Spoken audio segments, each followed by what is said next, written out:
Hello everyone, my name is Anjani Kumar Khetan. I'm based out of Bangalore, and in this particular video we will pick up another interesting topic, that if a lessee has given interest-free refundable security deposit to the lessor, then what should be the accounting under both IFRS and Ind AS. This is something which we will look at, and as we progress through this particular topic, you will see that it is not just Ind AS 116 or IFRS 16 which is relevant in this case. The accounting is also governed by other standards. There is an interface between the IFRS 16 and Ind AS 116 with other relevant standards as well. And therefore, I will try to give you that interlinkages as well. Now, before we move forward, let us understand the context of what we are trying to take up the issue today. So consider a scenario, let's say wherein Mr. X, this is the lessee, this lessee has taken this building on lease from the lessor, Mr. Y. Now, as part of the contractual arrangement, if you see here, as part of the contractual arrangement, the lessee, Mr. X, is required to give on 1st April 2021. Assume this is the date on which the deposit is given to the lessor, which is Mr. Y. Now, the amount of the deposit is 10 lakh rupees. But this 10 lakh rupees is the security deposit which does not carry any interest. That means at the end of the lease period, which in this case happens to be March 2026. So on 31st March 2026, after 5 years of the lease term, the lessor will return back that 10 lakh rupee of your security deposit, because the security deposit is contractually refundable after the end of the lease period. Now, with that said, assume that if the market interest rate would have been 12%, that means if this 10 lakh rupee would not have been given as a security deposit, potentially the lessee X could have earned 12% interest income on that particular amount. So the market interest rate for the similar period of 5 years is assumed in this case to be 12%. If that be the case, how this guy, Mr. X, would account for the security deposit of 10 lakh rupees which have been given to the lessor under Ind AS and IFRS standards. So this is the problem statement. With that said, I brought forward the summary chart in this slide, what we discussed in the last slide. So in this case, what is happening?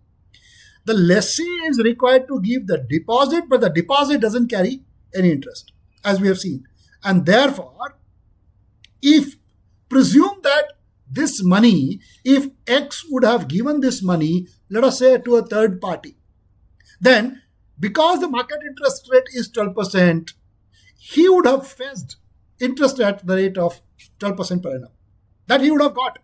But because he is giving this interest-free security to the lessor, he is foregoing that interest in that sense. And therefore, in this case, what we need to do is, because security deposit is a financial asset under the financial instruments standard, because ultimately this security deposit is the right to receive cash back from the lessor by the lessee at the end of the lease period as on 31st of March 2026.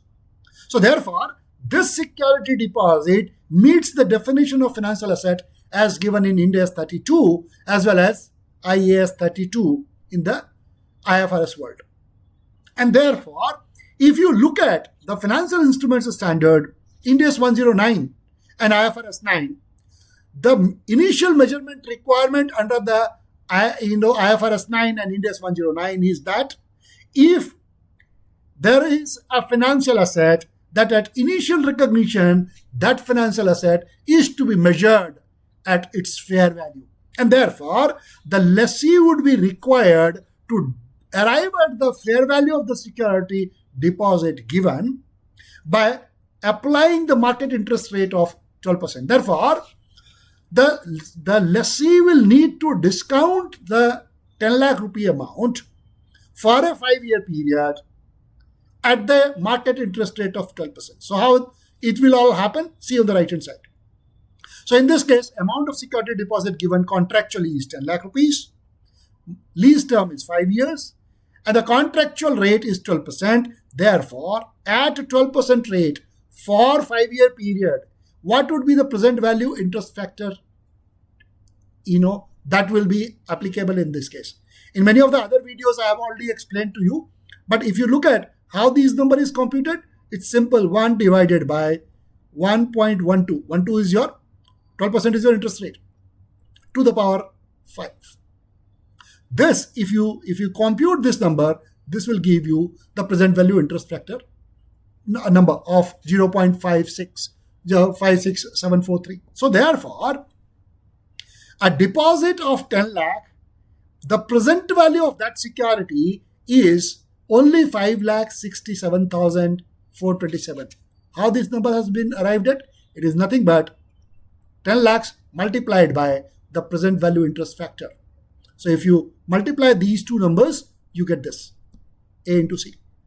This is the present value of the security. And therefore, the lessee will be able to recognize only this much amount at initial recognition as the security deposit. Therefore, now what is you are actually giving 10 lakh rupees. So if you are giving 10 lakh rupees, but you are recognizing deposit of only this much as a recoverable amount, which means the debit is only this much, but the credit bank is 10 lakh rupees. What about the differential amount of 432? The difference between these two, the question is, how do we account for this? So in this case, there is a differential of 4,32,573. This is something which we have to deal with. That what should be the second debit in this case to the extent of 4,32,573. Let us see, and here I will explain you what is the interlinkage between the other standards as well. So what would be the treatment of this differential? So this differential treatment of this is to be accomplished under the requirements of the Financial Instruments Standard Ind AS 109 from an Ind AS perspective and IFRS 9 from IFRS perspective. Also, you have to read this Financial Instrument Standard with the Fair Value Measurement Standard. That means you can see here how many standards are interplaying here. You have Ind AS 116, correspondingly IFRS 16. That requires you to account for the security deposit in conjunction with the requirements in Ind AS 32, then Ind AS 109, read with Ind AS 113. Correspondingly, IAS 32, then IFRS 9 and IFRS 13. All of these standards have an interplay in this case. I'll explain what it is. So, what this standard tells you that 10 lakh is the nominal amount which you are giving as a security deposit. But the accounting will be at fair value. This is under the Financial Instruments Standard. And the determination of the fair value and the treatment of the differential is as per the your Fair Value Measurement Standard. Okay, let us see how all of these is basically need to be dealt with. So I'll bring forward these calculations in the next slide also. So we have seen in the last slide, this is what your calculations are. So you have a differential of this 4,32,573. Now the treatment of this differential depends upon how the fair value was actually determined. That means this fair value, 567, 427. How have you determined this? Which type of inputs? So I'm sure you might be aware that under the Fair Value Measurement Standard, under IFRS 13 and Ind AS 113, you have the concept of level 1, level 2, level 3 hierarchy. Now, the differential will be on the basis of have you used level 1 hierarchy in determination of this number of 567, 427 or not. So the fair value which you have arrived at for the security deposit what is the basis? Have you used level 1 input or some other observable input, or you have used other than these level 1 or other observable input? So for example, if you have used level 3 input or level 2 input. Now in this case, the requirements are different in terms of how you deal with this differential. Why so? Because the requirement, see, I'm taking you now into Ind AS 113 or IFRS 13. What do you mean by level 1 input, which goes into the measurement of the fair value? Now, if you look at Ind AS 113 or IFRS 13, it says level 1 inputs are those prices which are for identical assets and liabilities which is being fair valued. So, what is the subject matter of the fair valuation? Do you have the price which is of the identical assets and liabilities, and that price must be derived from a quoted market, and there should not be any adjustment to those prices, and the market from which those quoted prices are being taken, that must have access to the entity concerned. So if you look at, in nutshell, these are the 5 characteristics of a level 1 input. That means level 1 input must arise from quoted price, and the price should be unadjusted as it is. Whatever the price which is derived from the market, you have to take without any adjustment. The market itself should be active, and the price should be for the identical or the same asset or liability, not similar. It is same, and the excess should be there of that market to the entity. Now, in this case, when you are computing the fair value of this security deposit, clearly there is no level 1 input, because you are deriving that number on the basis of imputing the market interest rate. Therefore, it is not something which falls into level 1. So what the standard tells you, Ind AS 109 and IFRS 9 tells you that if the fair value is derived from level 1 input or other observable input, then this effect of discounting should be taken into P&L.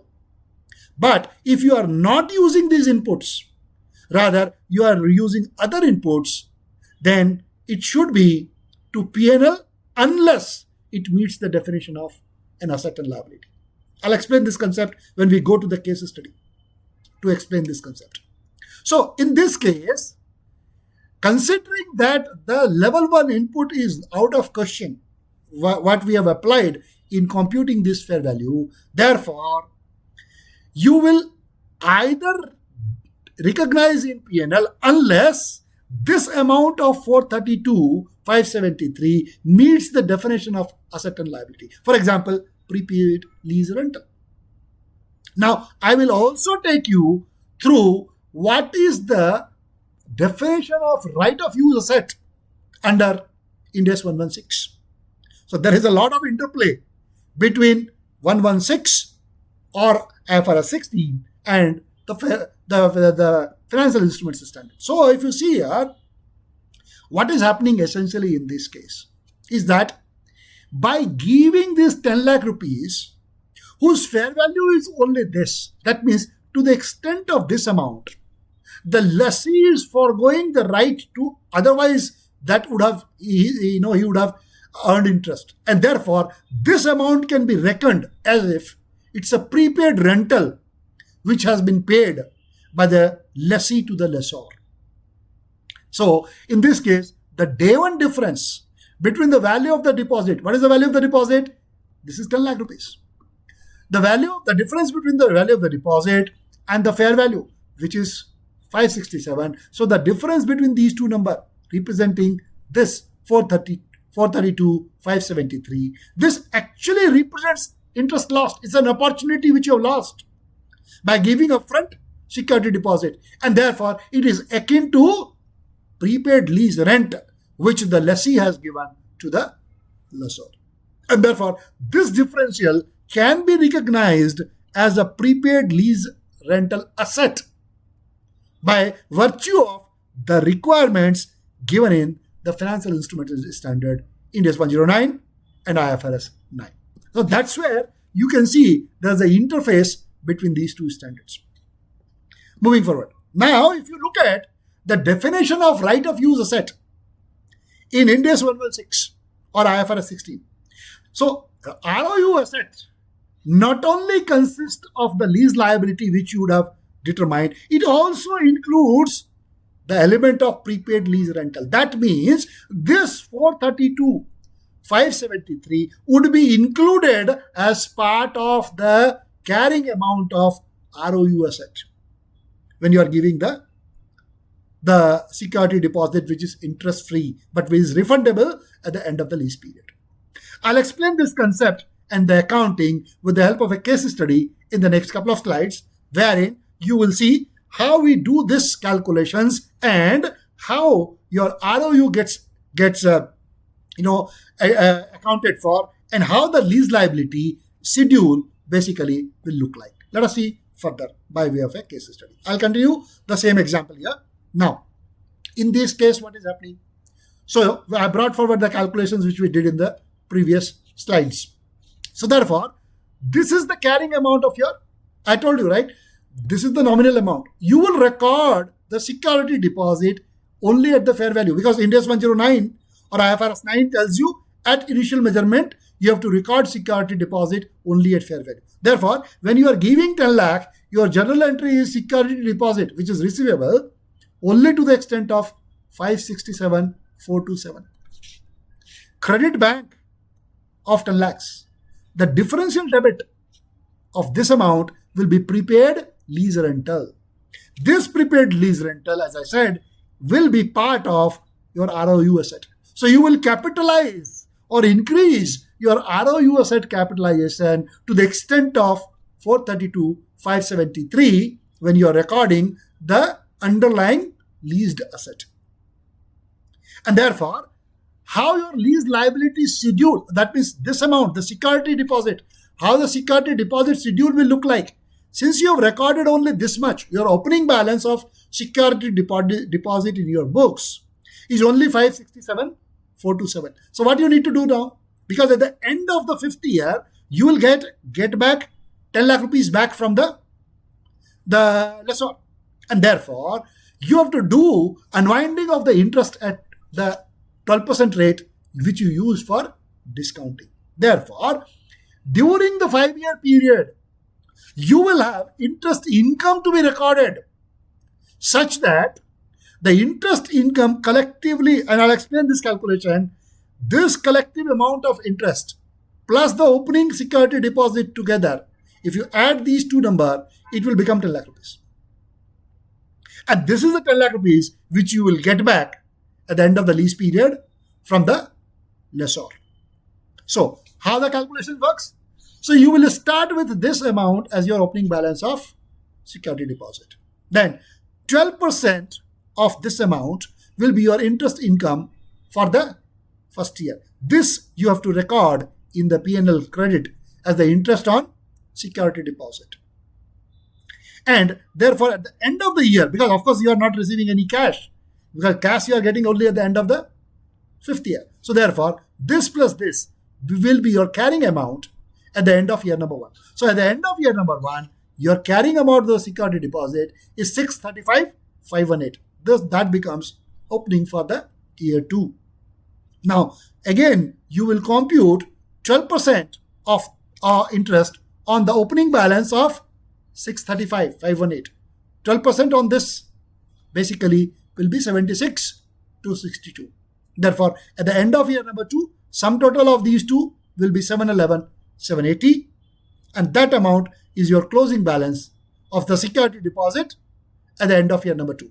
You will repeat this process, and by repeating this process, this becomes opening, calculate interest, closing, again opening, interest on this, closing, likewise, and therefore by this process over the 5-year period, you are recording interest income of 4,32,573, which is nothing but your differential, right? And by this process, your security deposit has increased from 567,427 to 10 lakh, and then at the end of the 5th year, you receive cash of 10 lakh rupees. So you will debit bank, 10 lakh, credit security deposit, the carrying amount of the security deposit at the end of 5 years, which is 10 lakh rupees.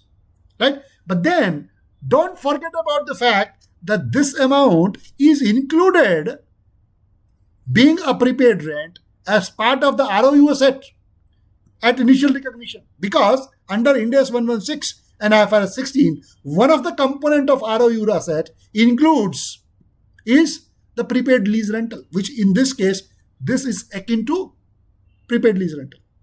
And therefore, what you have to do now is that you have to also amortize this amount over the 5-year lease period. That means the 432 which you have included, to the extent of this 432, the differential which you have recorded, this will be the incremental depreciation on the ROU on account of the capitalization of the security deposit, this amount, capitalization of this amount. So this 432,573 divided by 5, if you apply SLM method, this divided by 5 is 86,515. So basically, if you apply SLM over the 5-year period, this component which you have included as the ROU asset or as part of the ROU asset, that you have to also depreciate and nullify to 0 at the end of the 5 years. And that's what it says. Prepaid lease rental recorded as part of the ROU asset shall be taken to P&L. It will be charged off to P&L as a depreciation under Ind AS 16 PP&E and IAS 16 corresponding standard under IFRS world. So what you can see here, now at the one end you have interest income to be recorded, and on the other end you have the depreciation on security deposit also to be recorded. Therefore, if you moving forward, if you look at the scheme of journal entries, I have brought forward this table from the previous slide. What is the scheme of journal entries over the entire period starting from the initial recognition? So in initial recognition, you will first, as I already explained, you will record the entry security deposit debit. This is the fair value which we have computed. This is the amount of cash which you have paid to the landlord or the lessor. The differential 432 will get recorded as debit to ROU asset on day 1. So this is the entry on initial recognition. Now, every year, now you have to record interest as well as the depreciation. So every year, we already have the computed number. This is the interest income which you have to record year after year. So the first year, you will record this entry. You will increase your security deposit by the amount of interest, and you will credit interest income in the P&L. So first year is 68,091. Next year is 76,272. Same journal entry, you will record, just that the numbers are changing based on the schedule, based on the calculation which we have already done. So therefore, the second entry is recording of interest income on the security deposit. So what happens by recording all these 5 years entries, the security deposit balance has gone up from this number. By adding this security deposit at the end of this year, end of March 2016, the balance has become 10 lakh. That is what you will get as a refund from the lessor. But you also have to record the depreciation charge. Depreciation charge, which we have seen here. What is the depreciation charge? What is the depreciation charge? Depreciation charge in this case is on an SLM basis, 86,515. So each year, same amount you are recording. What is the entry? Depreciation expense in P&L to ROU asset. Effectively, ROU asset gets reduced to that amount, and therefore ROU to the extent of this component will become 0 at the end of the 5 year. And then at the end of the 5th year, you will get back the money. Okay, so the landlord will pay you 10 lakh rupees. So you will receive bank 10 lakh rupees and nullify the security deposit, which is this number plus the increase in the deposit which you recorded over the 5-year period. This plus this aggregates to 10 lakh is what you get back. So that is the accounting which you do. Now, what happens in this case? If you see the net effect, net P&L impact, as I told you, P&L every year has 2 impact. At the one end, you are recording the interest income. and then you are also recording depreciation expense. So if you look at year after year, in the first year, you recorded interest income of 68,091 and you recorded depreciation expense of 86,515. The delta of these two is your net P&L charge in year number 1 is 18,413. Likewise, if you compute each of the year, in the first 3 years, you have a net P&L charge which reverses and in the last 2 years. And if you add all these 5 numbers, it's a net P&L, net impact is 0. It gets nullified. But then the way the accounting is required to be done is that, as you would have seen, how the accounting happens. First, security deposit, nominal value, you discount it, arrive at the fair value. That fair value, the nominal value minus the fair value, it gives you the differential. That differential gets accounted for on the basis of how you have arrived the fair value. Is it level 1 or some other observable input? If yes, take it to P&L. If not, generally you will amortize it as part of the asset and liability. And in this case, because the security deposit is in connection with the lease, therefore it will qualify as to be recorded as a prepaid rent. That prepaid rent will get recorded as part of the ROU asset, and this is the accounting which you have to do. Right? This is what I wanted to cover for this particular video. In the next week's video, we will continue our deliberation on Ind AS 116 and IFRS 16, and I will talk about sale and leaseback transaction. Okay, so in next couple of videos, we will talk about the sale and leaseback transactions, and then I will also pick up the topic which is very, very important for the March 24-25 financial year, because there is a recent amendment which has come to the sale and leaseback transaction, which is on account of the notification by the MCA in later part of 2024. Okay, so how does that impact the sale and leaseback accounting? That is also we will look at. So we will go sequentially. We have covered the security deposit accounting.